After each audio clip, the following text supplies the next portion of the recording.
welcome back. Today we're going to be going over my September wrap-up. So in the month of September, I read 10 books, which is not as much as I usually read. Let's talk about it. So in September, I did not have that great of a reading month in terms of just enjoying the books, which is really bumming me out because I love this time of year and I love reading spooky books. So I think I just chose some bad books, some really overhyped books that turned out to be duds, really. The first book I read this month, probably one of the best books of this entire month, was Nestlings by Nat Cassidy. And it's about a couple who wins the housing lottery in New York City, and they have the chance to stay at this ultra luxurious apartment. And that foundation, she is not matching my neck in the least.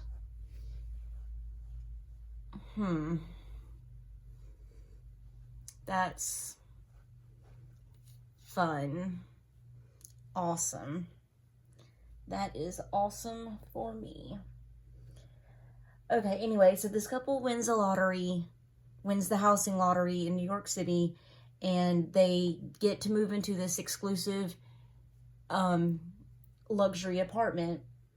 And not only that, they win a penthouse apartment. They have a daughter who's just about a year old, and there's something spooky going on with this apartment. Things aren't quite right. They don't understand. I'm going to try to fix that line because that is horrible. The husband is kind of avoiding seeing what's there, and the mom, who's disabled and is at home all day in the apartment with the baby, she's seeing what's going on and trying to put the pieces together, and she knows something's not quite right, doesn't know what.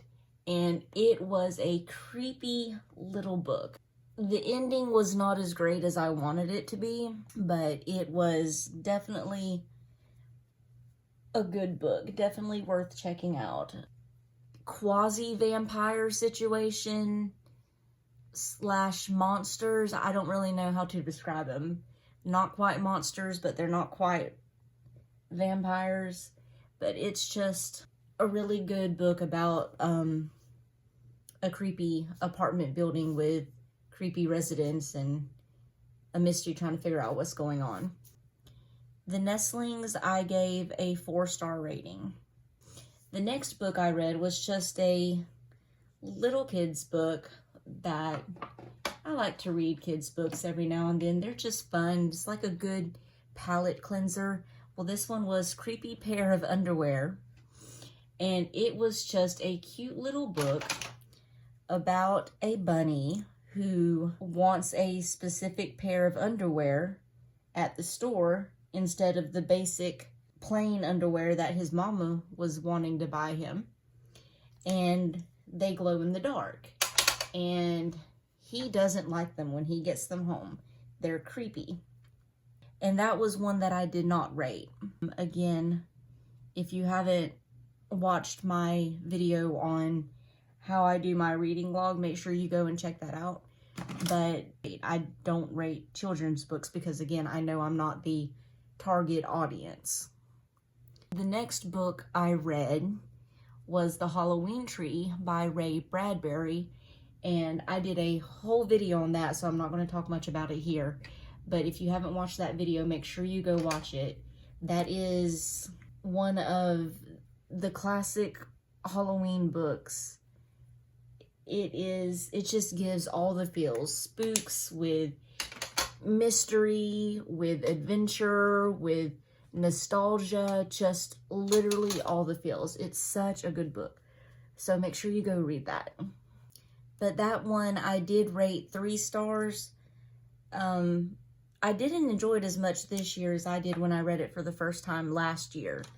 Still a good book. Still highly recommend you read it, but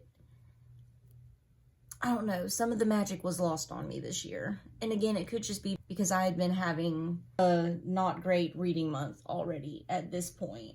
Not a slump, but just not really vibing with what I was reading. The next book I read was Tidy the F Up by Messy Kondo. The author of this, she actually went on to write several more books in this same vein, sarcastic self-help, if you will. But this was a more realistic take on the joy of tidying up by Marie Kondo. I enjoyed it. I enjoyed the original book as well, but this one, again, it is more realistic. It talks about how, you know, you're not going to be perfect, you're not going to declutter perfectly, but you don't need to hold on to everything at the same time. At least make an effort to get rid of the things that are holding you back in life, that don't make you happy. She kind of dumbs down Marie Kondo to make it more realistic and more understandable. And her sense of humor is just hilarious. So I really enjoyed this book. I gave that one 3 stars. Again, I wasn't having a great reading month. For whatever reason, I just wasn't truly vibing with any of the books that I was reading. And kind of bums me out because I love the fall and I love reading in the fall. And I only read 10 books this month, which is my lowest reading amount in the year so far. And I hate that because I love fall books. I love spooky books. I would think that this would be the time of year when I would be just eating up books. But for some reason this month I just wasn't feeling it. Then I read Jane by April Lindner. And that is a retelling of Jane Eyre where Mr. Rochester is a rock star. And it was good. I enjoyed it. It was sassy. It held true to the original. It didn't give the same darkness, the same gothicness. I mean, of course, it's set in a modern era, so perhaps that's why, but it just didn't give the same gothic, dark vibes that I was wanting. That one was a 3 star as well. A lot of 3 stars this month. Shame. Then I read Murder at Beacon Bake Shop by Darcy Hannah, which is #1 in a series, and I think I'm definitely going to carry on with the series.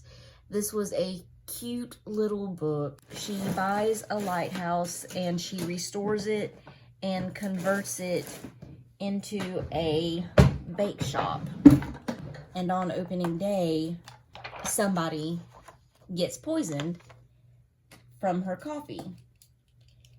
In the book, she's trying to figure out who possibly could have done this and why. Would they want her bake shop to fail? It was a good book, surprisingly. Silly, fluffy, but with enough meat to keep it interesting, if that makes sense. Like, there was murders and mysteries and kind of had some Scooby-Doo feels. But I gave that one a 4 star. Again, the first book, Nestlings, and this book might be my top 2 of the month. And again, they're only 4 stars, so that doesn't say great for the rest of the month. The next book I read was Magic Lessons by Alice Hoffman.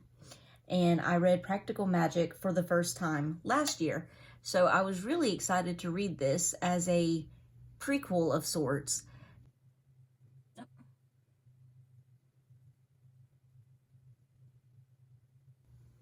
Okay, messed that up.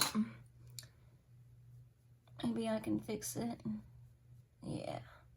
So, and how Maria Owens, her life, the life of Maria Owens, the matriarch of the Owens family from Practical Magic.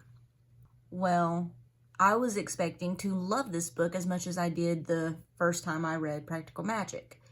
Sadly, it was a letdown for me. I did not enjoy it. I sludged through it. I felt I owed it at least that much because Practical Magic had been so good. I just kept expecting this to get better, and it never did. It was like a slog. I had to slog through it. It was not the best reading experience, sadly. And I think that is where I kind of got into a rut of sorts, if you will. I still kept reading, but I wasn't as jazzed about it because that book had just so disappointed me and just left a bad taste in my mouth, if you will. I've got to fix that because that's going to bother me. Oh, that was not what I wanted to do, but it's done now, so I guess we're going with it. Why not? I don't hate it.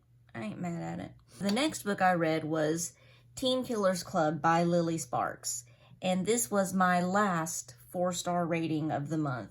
Again, did not have the best reading month, which is a disappointment because I love this time of year and these types of books in particular.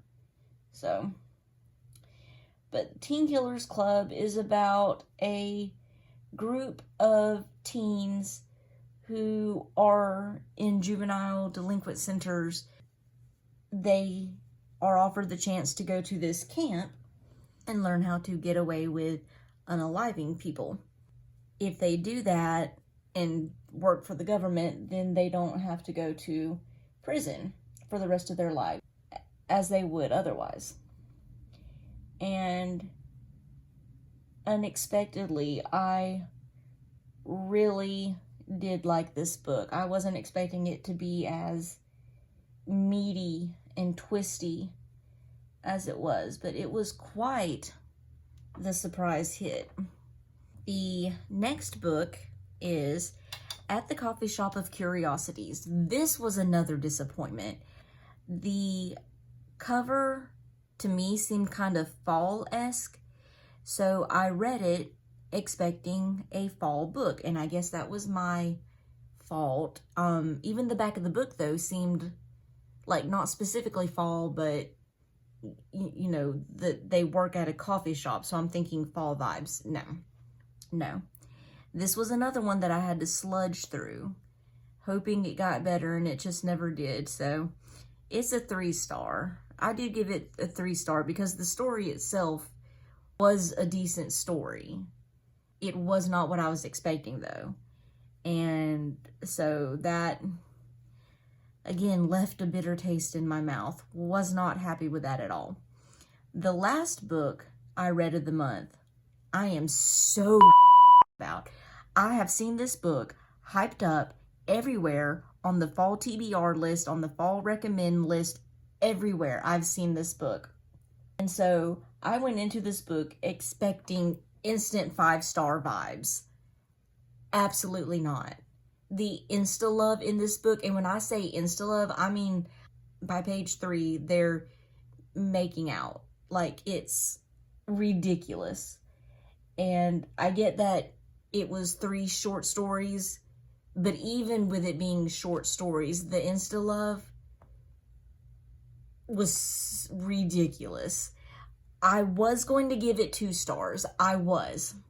However, literally the only redeeming thing about this book was the last story. That story actually had a plot with some meat, and the rest of it, absolutely garbage. I do not see how this book is getting recommended everywhere by so many. It's not it's not a great book. It's not a good read. This one took me forever to read. Even though it's 3 short stories, it took me forever to read because it was so stupid. I could not get into it. Again, the last story was the only one that I kind of vibed with, so that redeemed it to a 3-star. I'm still mad about it if you can't tell, because that book got hyped everywhere for no reason. Anyway, so I have 3 books already on my October TBR list.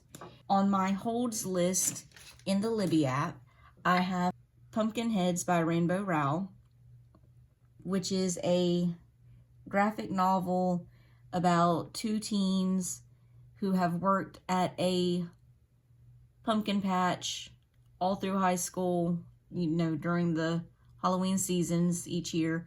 And this is their last year before they go away to college.